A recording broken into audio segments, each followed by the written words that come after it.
my favorite quote is, "The deeper that sorrow carves into your being, the more joy you can contain."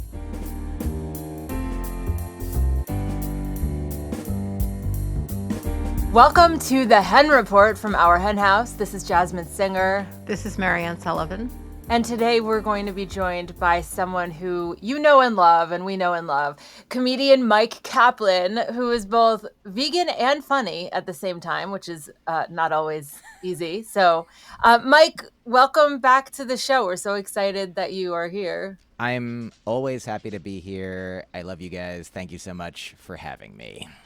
I didn't finish reading your bio yet. I'm going to finish now, but I always feel a little weird when I am reading it and haven't taken them. And the person's just sort of sitting there listening to their life story.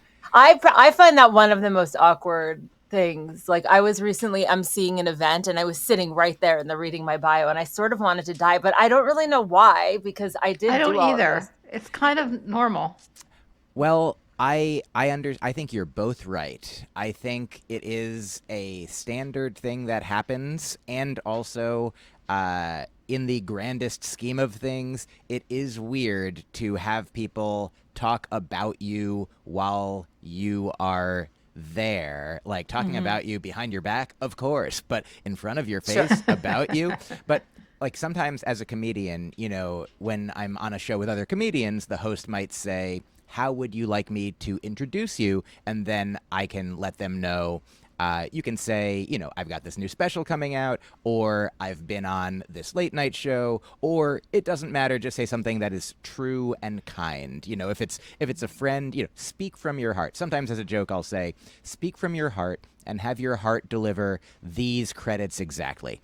But wow, that's a little intimidating. But I have fun. I go with the person's comfort level as well. If it's a comedian, somebody who's used to performing and thinking on their feet, it's one thing. But sometimes it will be somebody who's, not used to talking in public, like a scared college student who's just wants to say my name and introduce me, or at an event that's not specifically comedy. Sometimes I will show up and they'll be like, "We've got," and they've printed out every page of my website and, read like the about page, which is, a much longer paragraph than I would necessarily ask for myself. You could just say, "Is a comedian, here he is." But I understand why people want to, bulk it up.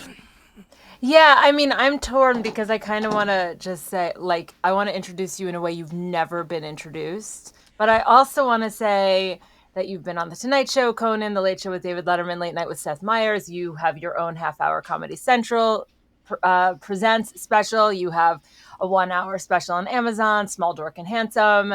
You've been a finalist on Last Comic Standing. You've appeared on America's Got Talent, yada, yada, yada. Your album, Vegan Mind Meld, was one of iTunes' top 10 comedy albums of the year. And most importantly, your new 1-hour stand-up special premieres on YouTube on November 19th at 8 p.m. And the album will be released on December 12th.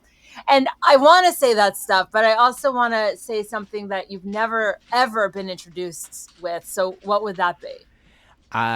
You could say this comedian has also played virtual ping pong with me. That's never been uttered. I think also the way that you just said it was, that nested kind of meta way. Like, I'd love to say all this. I think you made it your own, in a way that sort of resonates with me, because I enjoy a meta self-referential parentheses within parentheses kind of vibe. And, you and I, we've been on each other's shows before. We are friends. We have talked about this. We obviously there are many distinctions and differences between us, but there are so many similarities. It feels, familial and kin-like, and right. We're both like neurotic Jews who eat plants. That's what I'm saying. I was trying to say it without saying it, but you could just make that your bio from now on if you want. Do you guys want me to leave the room or something? No, you're like neurotic. You're an honorary neurotic Jew who eats plants. Yes.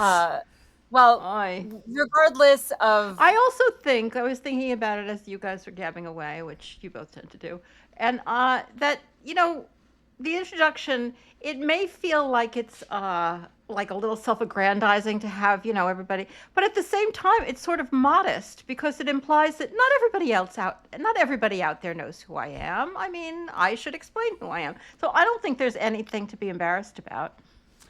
I agree with that 100%, because the way that when I'm a fan of somebody, then I know as much about them as possible, but that is of course not who the introduction is for until you're at a level of Right. I don't know, Tom Cruise like fame, where if to give an introduction for that, as you may or may not know, this person is the most famous human being alive. So, but Well, yeah, I don't want Tom Cruise on the podcast. So No, Tom no. Cruise You're is totally. I don't think he checks that box anymore.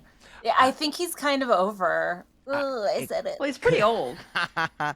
Who do you think is the current? I mean, I feel like it's less I of a wouldn't know who they monoculture, were. but that's the thing is the most famous person in the world. Like it used to be that everyone watched, The Tonight Show with Johnny Yeah. Carson, or everyone in the United States. I have a friend who is a practicing Buddhist and went to Nepal on a trip some years ago and told me that as he was leaving Nepal, one of his, hosts there said, "Oh, it's so unfortunate that you're leaving right now because next week is this major festival. Like it's this annual, beautiful experience that everyone in the country gets into." And they said, I think it might be, I don't know what it would be most akin to. Maybe it would be sort of like your American festival that you call Christmas. And the idea that Christmas is not even a worldwide, every culture famous, even Christmas is not what it is everywhere to us here. So how can everyone, Mariann, you are 100% correct. Please, Jasmine, read every page of my website. I will. Yep, you got it. I mean, And for also, the example that you're looking for, I think it might be Taylor Swift. Ooh, yeah. In fact, we were gonna have her on today, but it conflicted with you being We on. heard she so we're wasn't like, vegan, so yeah, so we're like, so whatever. we said we no. don't- Yes. I And wonder- also, she has a lot of things, but she does not have a comedy special coming out on YouTube. You are right. I wonder, who do you think the most famous vegan in the world is? Is it Weird Al? Oh no, maybe. People don't realize he's vegan. They don't I realize, think. but he is, so not the most famous for being vegan. Definitely, Okay, he's not got that. it. But he might be And the he's most, not. I mean, he doesn't hide that he's vegan. He just No. doesn't make a huge big deal about it. he talks Most about famous it. Yeah, he's when- famous, but he's only super famous among people who understand that he's famous. And that is, I think that's true for everyone. Did And you Except for Taylor say- Swift. Did you say the most famous vegan, or did you say the most famous like Hollywood person? No, the most famous vegan. I wonder who the most The famous. most vegan. I think it's probably Joaquin.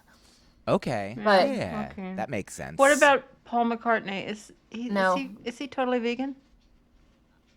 I don't know. He's also not totally famous anymore. I remember I heard a story of him like going into a party with Kanye or something, and they were like, "Who's this?" And or like that they put out a song together, McCartney and Kanye, and somebody was like, "Who's this guy? He seems Yeah. good," I Like, guess that's totally I just made a total boomer reference. oh, but still. I mean, well, I that's love the it. thing.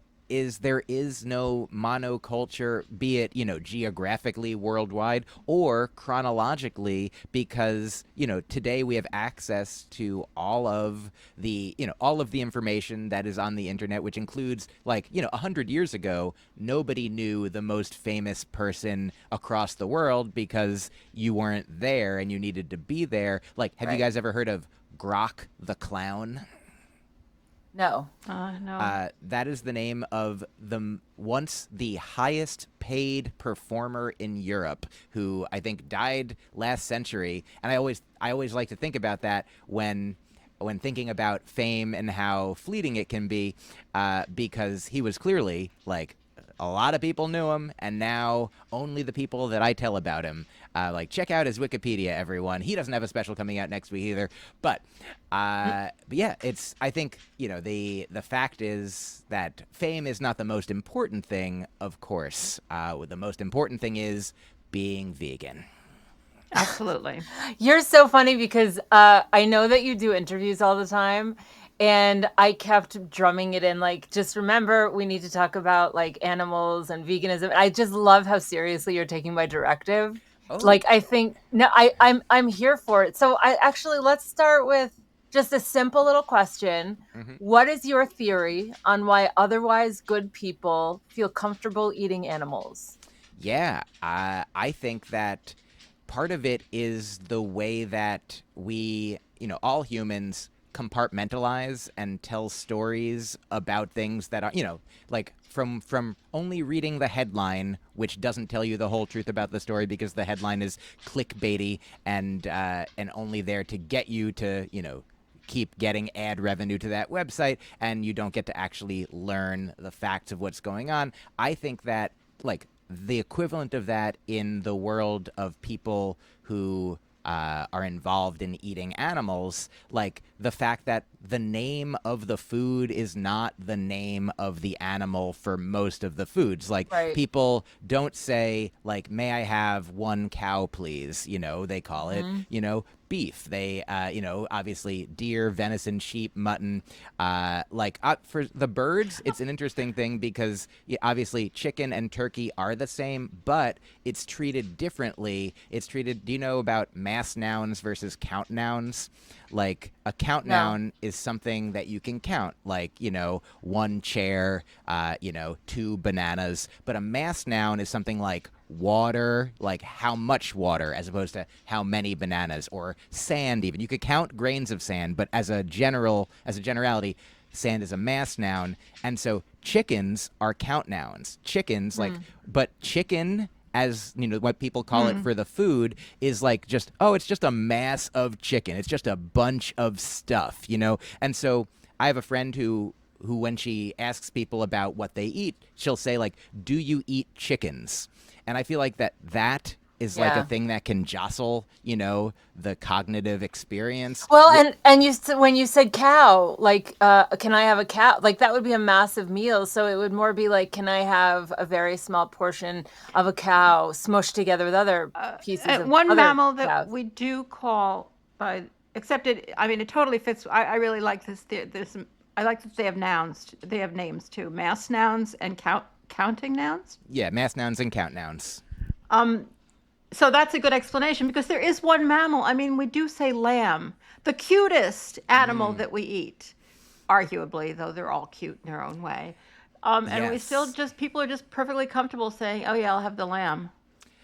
Yeah, I think it's because people have different categories in their brain for it, that, Yeah, if you're yeah. looking at a really wonderful video of, like, a cow being friends with a pig, you're not that's different than when people think about pork or bacon, because it at the store, it comes in a box, it Yeah. has different words on it. There's so much. I mean, the main thing, I think, is separation, is, isolation, as opposed to connection and communion and inclusivity. Like, the idea that we are all, ultimately in this together. Like, in a Buddhist paradigm, the idea, like, the we're all one of it. Like, there's a Buddhist teacher I like named Joan Tollefson. I don't know if she's Buddhist specifically, but she writes about the idea that, we're all, every being, every sentient being, is basically like a wave in the ocean of the universe, the ocean of reality, of consciousness, of everything. A wave is part of the ocean, but it comes out and we're like, oh, that's an individual wave, it seems like, and then it Hmm. recedes back into it, and all of the waves are connected because all of the ocean is connected. Like, Thich Nhat Hanh talks about it as interbeing. A plant can't exist without sunlight, without water, without dirt. We can't exist without our family, giving birth to us. We can't exist without, shelter and food and all of the things. And Joan Tollefson talks about how every single one of us, every human that's ever been, every animal, every sentient being that's ever been, is a wave in this ocean. And the main difference, even Hitler is a wave and Buddha is a wave, but the difference between Hitler and Buddha, one relevant difference, is that Buddha is aware that he is a wave in the ocean, and Hitler and people further along that end of the spectrum don't aren't aware. They are not awake to that. They are not connected to that. They think that that's me over here and others, the them versus us mentality. And for people who do eat meat, which, I certainly ate meat as a child, and because that's just what was done. You come into the world, and then people are like, this is what we do. You go to this place, these are our cultural customs. These are what we do in our family. And for many people growing up eating meat, because it's the norm, there's like inertia. It's a lot harder I wonder if we've ever talked about this. I learned this in the Peter Singer book, The Life You Can Save, about I love that book. Effective altruism. And so maybe you remember this part where he talks about how organ donation in some countries is opt-in, and in other countries is opt-out. Like in the States, it's opt-in. Most people are not assumed to be organ donors. You have to check, yes, make me an organ donor. And that is something that, when that's the option, fewer people do it. And I think they compared maybe Germany and Austria, or two very similar European societies, where one of them's opt-in and one of them's opt-out. And in each place, whatever the default is 70% of people do it. And whatever not the default is, 30% of people do it. So and it's the exact same type of society, but people are just like, oh yeah, I'll do what the people are doing, whether That makes me think of the plant-based by default movement, and like why that would be so useful. Just where they put the plant-based product in the cafeteria at the front, and you have to go down to the bottom and reach to get it's totally available, but you have to do some work to get it. And I was recently talking with someone who works in the environmental movement, and he's vegan, and he was saying that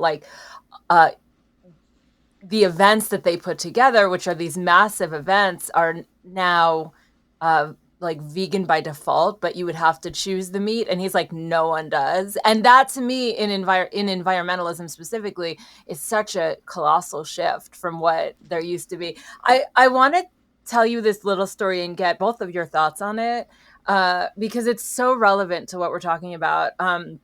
Okay, so I'm in this play right now, and I was at rehearsal, and I'm the only vegan there. And the stage manager is constantly eating fast food. She's just running from her job to rehearsal, so she has her Burger King or whatever. And so she's eating it. And the other day she said, "Do you guys mind if I eat?"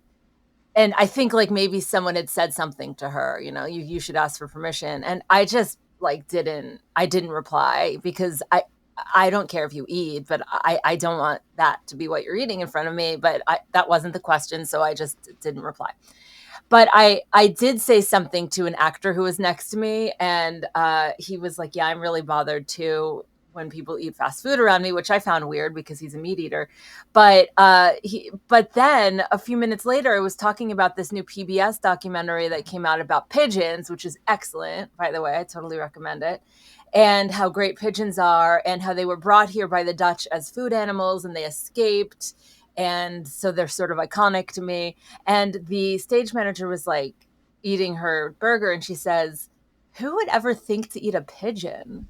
And I get that what I'm saying now is like everyone here in this, virtual room, and everyone listening or watching, this is our life. Like, we live in like a land of cognitive dissonance. We're constantly confronting.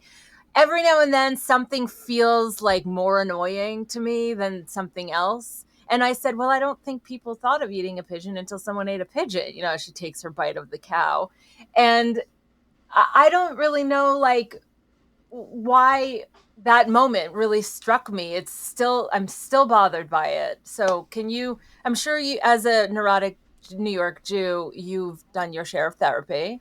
So can you psychoanalyze me and pretend to be the therapist in this situation? Like, what is happening exactly? Well, I know enough about therapy, having experienced it, having studied psychology, to know that me telling you what I think about it is not exactly what therapy is, but I will do it.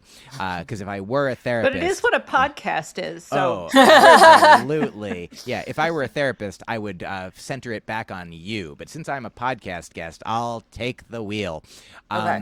I mean, I think that's a beautiful, like, tragic example of exactly what we're talking about. You're right on, because it seems like hypocrisy. It seems like a lack of understanding. The cognitive dissonance is so strong. Like, who would ever? Do you guys know the comedian Barry Crimmins, who died a few years back and was like an incredible human and comedian? And he had a joke that was like, Bobcat Goldthwait made a documentary about him. He was also like he was molested as a child, I believe, and was very instrumental in helping Congress learn about, chat rooms in AOL in the 90s, and getting child pornography, out of the system. And he also became vegetarian, at least at some point. I don't know if he was vegan, but he had a joke about becoming vegetarian when he said, I was holding, I looked at my hand holding a chicken, drumstick, and I was like, oh, it's a bone with meat on it. And he's like, and I'm holding it in my hand, which is a bone with meat on it. And, he saw the sameness in that moment. He was like, oh, how can, like, that we're all part of this thing together. And then he's like, I never ate meat again. And the person, your stage manager, who had the thought, how could anyone eat blank meat while chomp chomp chomp eating this meat? Like, it is that, the default is so strong. The power of just like, well, yeah, anything that happened before I got here, once I arrived, those are the rules. That's just how it is. And then when anyone suggests something different, even if the something different is like the most powerful, logical argument, the most compassionate case that can be made, to be like, there could be, you could say to her, like, of course, like, you don't eat pigeons because you're not of a culture that eats them. You eat cows, but you're of a culture that eats them. So you understand where you're coming from, but you don't understand where other people from other times or places are coming from. And, the light bulb could go off in her head and be like, oh, so I should start eating pigeons. And you're like, no, the other way, the other way. Yeah. No, I think that is where she would wind up. Okay, same rehearsal. I in the play have to be sort of, for lack of a better way of putting it, force-fed pills. And I'm sort of like drunk in this scene, and this guy puts pills in my hand and sort of puts my hand up to my mouth and like makes me swallow them. And even though there's so much physicality in this show, there's like, I'm physically being carried multiple times, like where there's just a lot, like fighting physically, like there's a lot of physicality. And yet this part, I said, I really need to make sure we're really choreographed for this, because there's something about being force-fed that is very, very disturbing to me, like on a very visceral level. And I was chatting with someone about it, and I said, I think of the foie gras ducks, and I go into like the production of the foie gras ducks, and I also have personal like trauma around this kind of thing, which I won't get into now because we're trying to be funny. But let's just say it's a very, very bad feeling for me, and I'm sure for the ducks.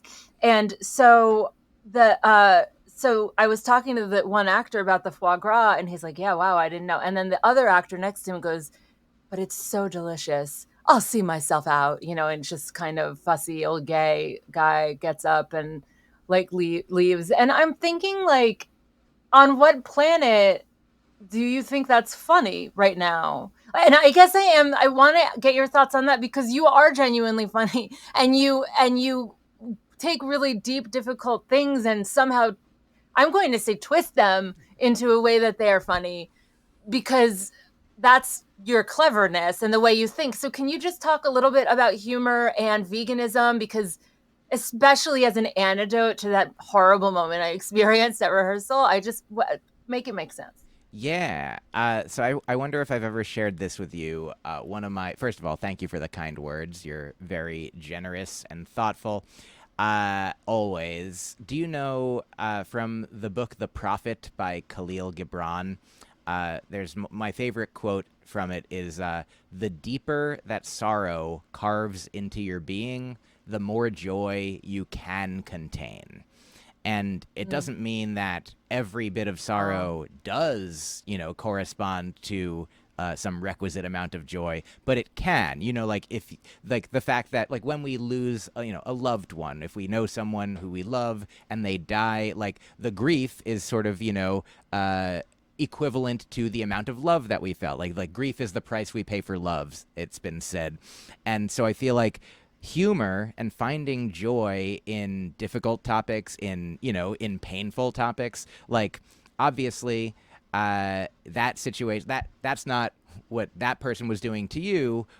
I think actually is coming from a place of discomfort, like, because Mm. I think that most reasonable people, like when they think about how animals are treated, they know that it is harmful, it is horrible, it is shameful, it is not the way a utopian society ought be, it is not the best way to live and treat other living beings. People, like you said, love their dogs, love their cats, love their pets, love to visit a farm and pet a cow and see a cow being friends with a dog, or a duck riding on the back of a turtle. And like we all, like, game recognized game, life recognized life. So one element of this is, I think, I don't know if you guys have read the book The Gift of Fear, which talks about No. like that humans are the pretty much the only animals, the only living creatures that will like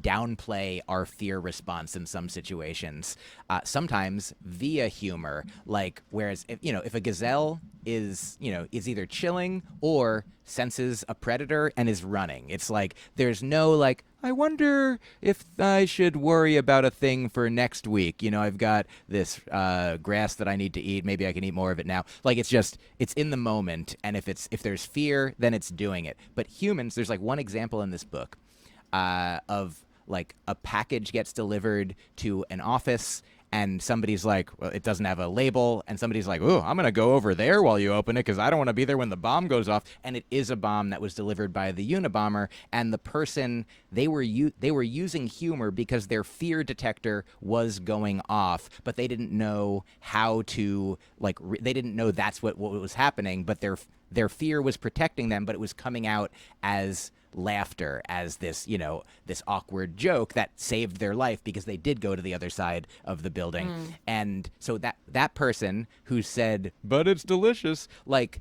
because humans are we are we it's I think impossible to live life without causing any harm to any beings. We can only do the best that we can to minimize it, to minimize the suffering, to increase the joy, to increase the connection and awareness.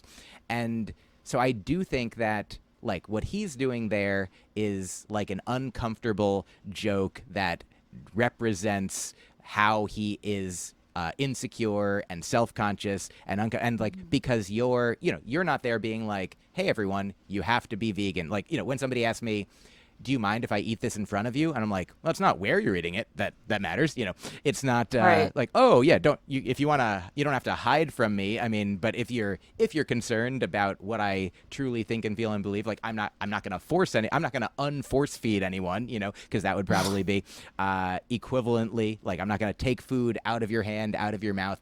But with respect to the way that I do comedy, I do think that, that quote, the deeper that sorrow carves into your being, the more joy you can contain. If we start from somewhere that is painful, that there is sorrow, that there is suffering, like, sometimes it's kind of a gallows humor thing. Like, Mark Maron has a special that's called "This Has to Be Funny," I think, because he's gone through whatever traumas we've gone through. Like, we've gone through them. Like, let's say a simple one. You're just out, you want to have a picnic, and it starts to rain, and you're like, oh no, it ruins my picnic. You can either be like mad at the rain, you can be upset, you can, dig in and cry and rain down your own face extra, but you could also just be like, well, I wanted to have a nice time, and now it's raining, and now Right. we have to go inside. So I think that is the power of humor. That is the power of comedy,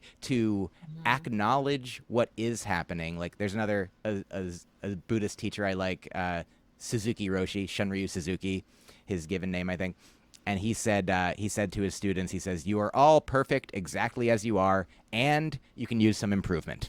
And I think that that's perfect for this, because like wherever we are, right now we're in a world where there is suffering, where animals are treated the way that they are. There are some improvements that are happening, with the plant-based by default movement, with these environmental, folks recognizing like, oh yeah, if we do it this way, that will be better for the environment. It'll be better for, animals, of course. It'll be potentially better for humans who are maybe eating healthier as well, and being more aware, spreading that awareness. And so I think that what humor can do is, like George Saunders has said, that I think humor is when you are delivered the truth quicker than you expected. And so I love that. there is a truth to that. There is suffering. Like there's this old Toad the Wet Sprocket song that I think was called like Happy Buddha or Laughing Buddha or Sad Buddha or something.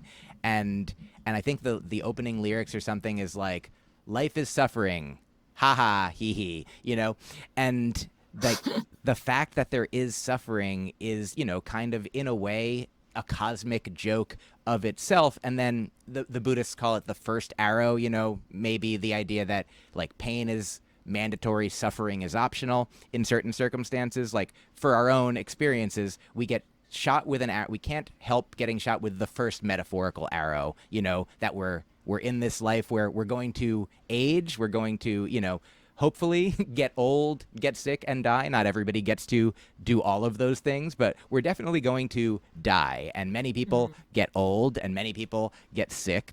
And those are the arrows that life shoots at us. And then we can shoot ourselves with second arrows and third arrows when we bemoan them and wallow and be like, oh no, me, but I didn't want this to happen.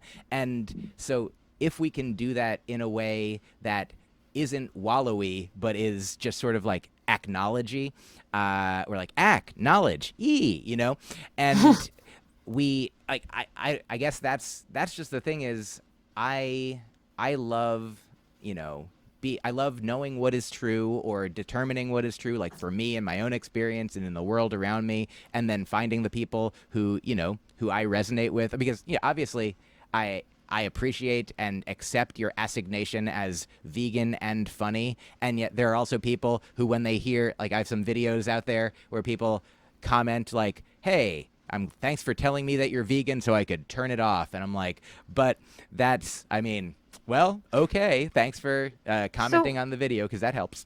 So what kind of you, obviously there's some people out there you're never going to reach.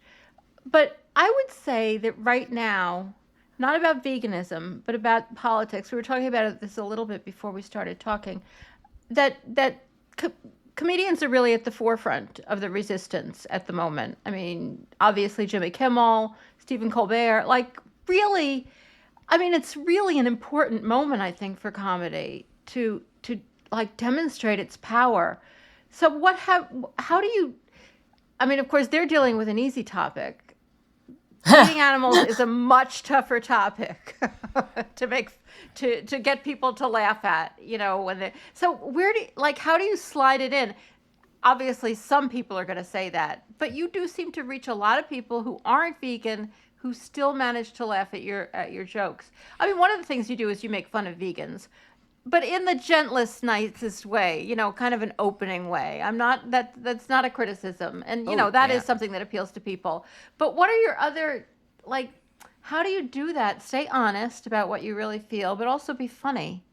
It's really challenging. Yeah, thank you. I appreciate it. And I think part of it is, like, to be a comedian, you get used to, like, you have to, in order to come up with, to come up with one joke, you have to come up with 10 jokes. To come up with an hour of jokes, you have to come up with thousands of jokes.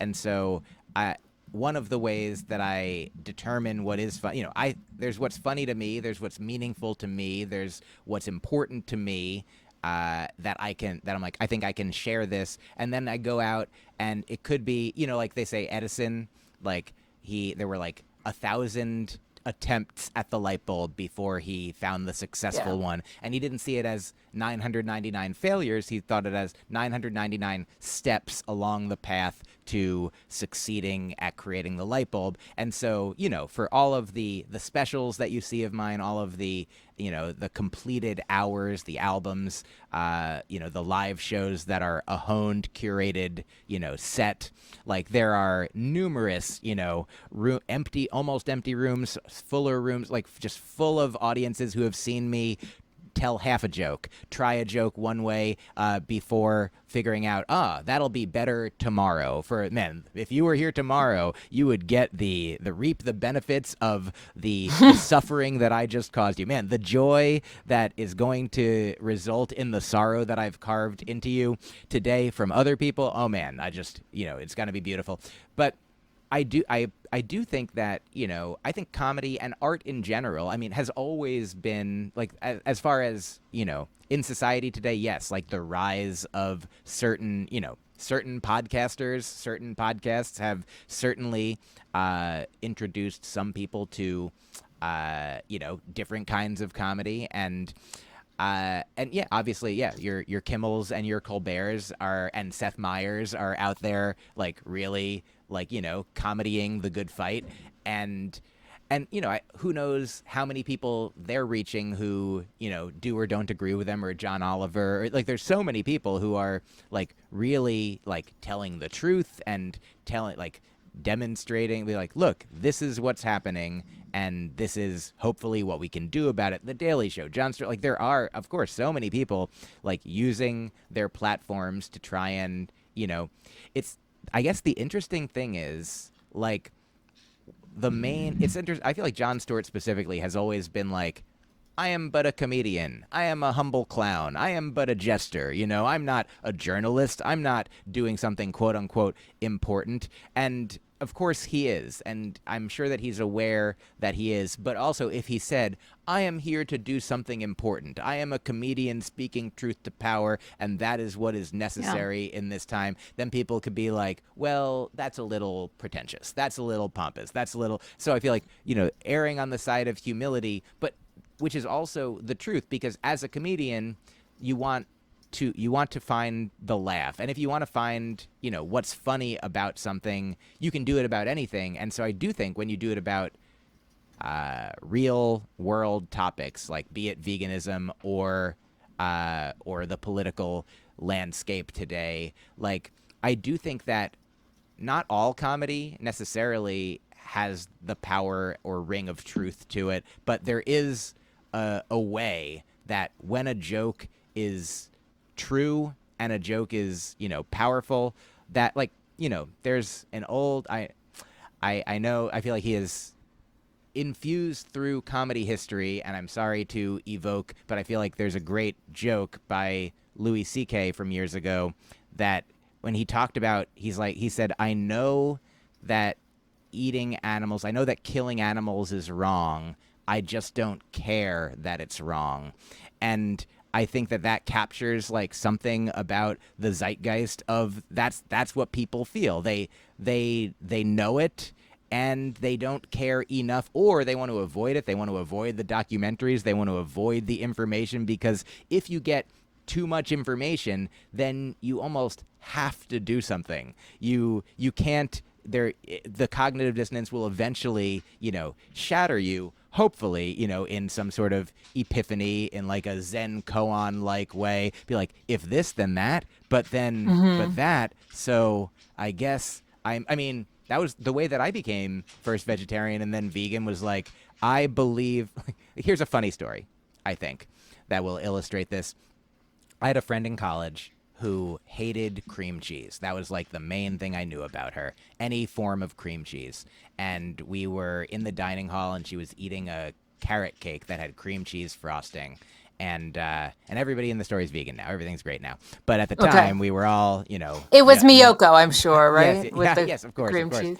But It wasn't actually Myq. No, Can no, we it make was, that clear? Yes, we'll get a call from Myq tomorrow. This was in the past. But so my friend who hates cream cheese was eating a cream cheese frosting carrot cake, and I said to her, "Hey, you don't like cream cheese?" And she said, "That's correct. I don't like cream cheese." And I said, Did you know that frosting is cream cheese based?"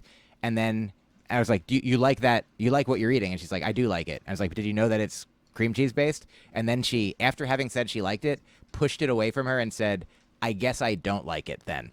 Oh my God. As opposed to being like, "Oh, make the shift." And so I feel like that is like the mental contortion that is going on with a lot of people. But for me, when at first I was like, "Oh, I'd like to live, if I could live in a way that is harming fewer beings, I'd like to." But at first I was like, I don't think I can. But then I got to college, and there was like a vegetarian station, and I was like, maybe I can. And then I, learned about Ethiopian food and Cambodian food and Indian food, the things that I'd never had. Growing up, I just had like pizza and burgers and pasta, and like now I was like, oh. And so I was like, oh, I received new information, and now I can do different things with it. And like another fun, a Colbert thing. Do you guys remember from 20 years ago when he was at the White House press correspondents dinner, and George Bush is sitting like right beside him, and Colbert is saying, like, in, as his character at the time, the Colbert Report character, he's saying, like, this man, President George W. Bush, he is a consistent man. He believes the same thing on Wednesday that he believed on Monday, no matter what happens on Tuesday. And I think about that so frequently, and that's like a perfect, like, if somebody hears that joke, like, I think they must internalize, like, or receive explicitly, like, oh, when somebody receives new information, they should, like, that must have an impact. It's a brilliant joke. Yeah, that's brilliant. And I mean, I'm trying to struggle with that Louis C.K. Joke, because my instinct when I hear that is like, well, that's not funny. But obviously, a lot of people who eat animals think it's funny because it's keying into something. And I think I haven't quite pinned it down in my head, but being able to understand why people think that's funny, because it solves a discomfort or something. It addresses their discomfort, forgives them, and also makes them the normal one. That's not enough, but it's something along there. But that's a really interesting, just a really interesting little piece to think about, like what it is that goes through people's minds, and how much they desperately want permission and forgiveness, or not exactly forgiveness, just being told that they're not doing something wrong. And the only reason they want that is because they're worried that they're doing something wrong. Otherwise, it wouldn't be funny at all. That's why it's not funny to me, because Oh, yes, because that joke is I don't not have that conflict for you. No, that it is absolutely. Yeah. It comes from the same insecurity, the same self-consciousness that your fellow actor has when they say, oh, but it's delicious. It's basically just like, well, but the system is the way the system is, even though it's made of the people that could change it. I have a friend who posted a joke that was something like, I'm really sorry that I can't help you because we have a policy that I came up with, like, I'm sorry, what can I do? Yeah. And that's the thing, the separation from, what is real and like the story we're telling about it, the policy that we have, like, look, it's not me, it's me from earlier who made a decision that I don't want to revisit, Yeah, absolutely. Both of those jokes actually go sort of to that same thing. It's so interesting to think. Like, humor is just so interesting. I wish I knew more about it. Oh, I mean, that's so funny. I wish I knew more about you. That's delightful. Well, like Yeah. people have written, like, why is this funny? And even though that may sound counterintuitive, it's either funny or it isn't. Like, let's face it, it's either funny or it isn't. You can't explain it into being funny as a general rule. I But yeah. still, it's so interesting to think of why is that funny? Well, I have something It that I goes can deep. offer. It Yeah, I really have. goes. It goes deep into into like all of these secret thoughts you're having that make it be funny. And I think you hit the nail on the head, especially because when you said that joke's not funny to you, like humor is subjective. There are like contexts in which a joke will be funny to somebody but not somebody else. Like even as simple as just like if you like, there might be somebody who has a loved one who has cancer, and they might love to hear Tig Notaro's hour of comedy or half hour of comedy about her cancer diagnosis because it might feel cathartic and resonant and connected, or it could be too much. They want Right. It could escapism. go one way or They another. don't want, Yeah. they're like, I got this at Yeah. work, I don't want this on my off time. But there's a book called The Humor Code that a scientist who is a friend of mine named Peter McGraw wrote, and his theory that he discusses in the book of he wants to have a unified like theory of what's funny, and his theory is benign violation. That is where laughter comes from. Like going back to evolutionarily like cave person times, for example, like if the bushes rustle, you might be afraid that a saber-toothed tiger is about to jump out and kill you, so you're scared.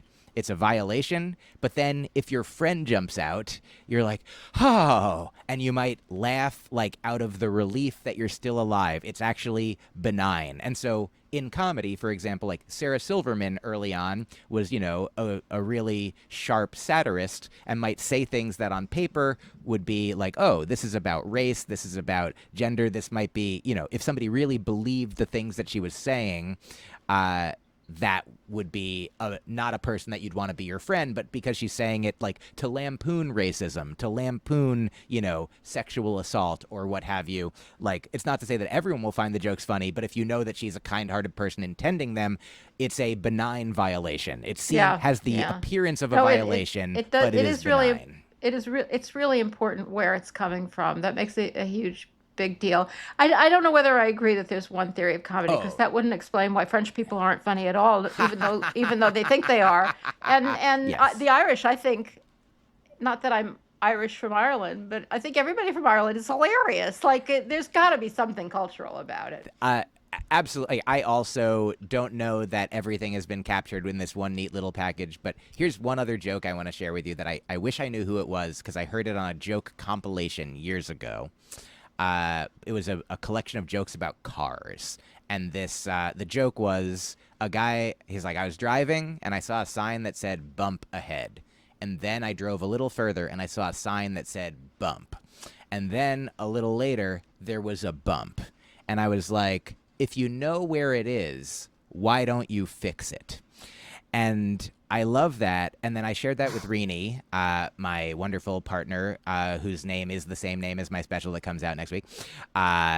Just a little commercial there for it. But Rini and I were at a show a little while later, and we saw a comedian on stage talking about how when he gets into relationships, early on, he's, a good partner. But when it gets too close, when he starts to have more feelings, he'll then pull back and then do things to make them break up with him because he's, Yeah, that's pretty common afraid syndrome. of Yeah. intimacy. And Rini whispers to me, she's like, if you know where it is, why don't you fix it? I love that. And I think That's that's very what's good. going on in that Louis joke, in like, if you know, Yeah. why Yeah. don't you fix it? And it's because of some combination of, of laziness, of comfort, of fear of the unknown, of being like, well, now I have to do something and do more. Oh boy, it's easier to just stay asleep.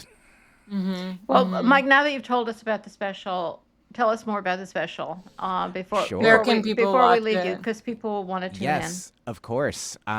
So it will be on YouTube starting at 8 p.m. Eastern Time on November 19th. It'll be on my channel in collaboration with Blonde Medicine, which is my producers. And so if you go there anytime before then, you can click notify me and it'll let you know, and anytime after then you can just watch it. But if you watch it at that time, I'll be in there in the comments interacting with people. Very excited that Rini, and I'll tell you, so Rini, the name of the special is named for Rini, my wonderful partner, because we created the show together about our relationship. And while there is less explicit vegan material in this special compared to many of my other hours of comedy, where there is much vegan content, I will say that in addition to me being vegan, Rini is vegan. So really, the special, it might be the first special named after a vegan. So and the special, nice tie-in. Yeah, it is Yeah, I love about it. our relationship, our love, our togetherness. And so in the spirit of, I think the reason to be vegan is, in a Buddhist paradigm, I know that the goal of many Buddhists is the increase of happiness and the decrease of suffering for all sentient beings. And that is, I think, the goal. That is certainly my goal as a vegan as well, is the decrease and hopeful elimination of suffering for all sentient beings and the increase of joy for all sentient beings. So Rini is a sentient being who brings me a lot of joy, and I hope that the special brings you, everyone who's listening, a lot of joy absolutely. as well. And I love it. we don't just because we're all vegan doesn't mean everything has to be about being vegan, though. We just meant that the podcast had to be about being vegan. Yeah, I'm sure there are many, many people out there who just would like to hear more about Rini and about all of the things that you do in your life that are hilariously funny, which is what it will be about. So. I am very excited about this special, and also hats off to Rini because she's helping you with this lovely journey you're on, and Yes. we're happy that this also culminated in you being here on our henhouse again. So Myq Kaplan, MYQ. Myq, thank you so much for joining us again on our henhouse. And for those of you watching, thank you for tuning in. Don't forget to subscribe on your favorite podcatcher or on YouTube, since you'll already be there watching Myq's special. And if you are watching this or listening to this, please know that between now and the end of the year, all donations made to Our Henhouse, which is a nonprofit, are being tripled. So you can learn more at ourhenhouse.org/support. And thank you for keeping media that you believe in alive and well, and comedy that you believe in alive and well, by supporting Myq Kaplan's work. So thank you, Myq. I hope you come back again soon. Thank you. Same. And thank you to those of you out there. We'll talk to you next week.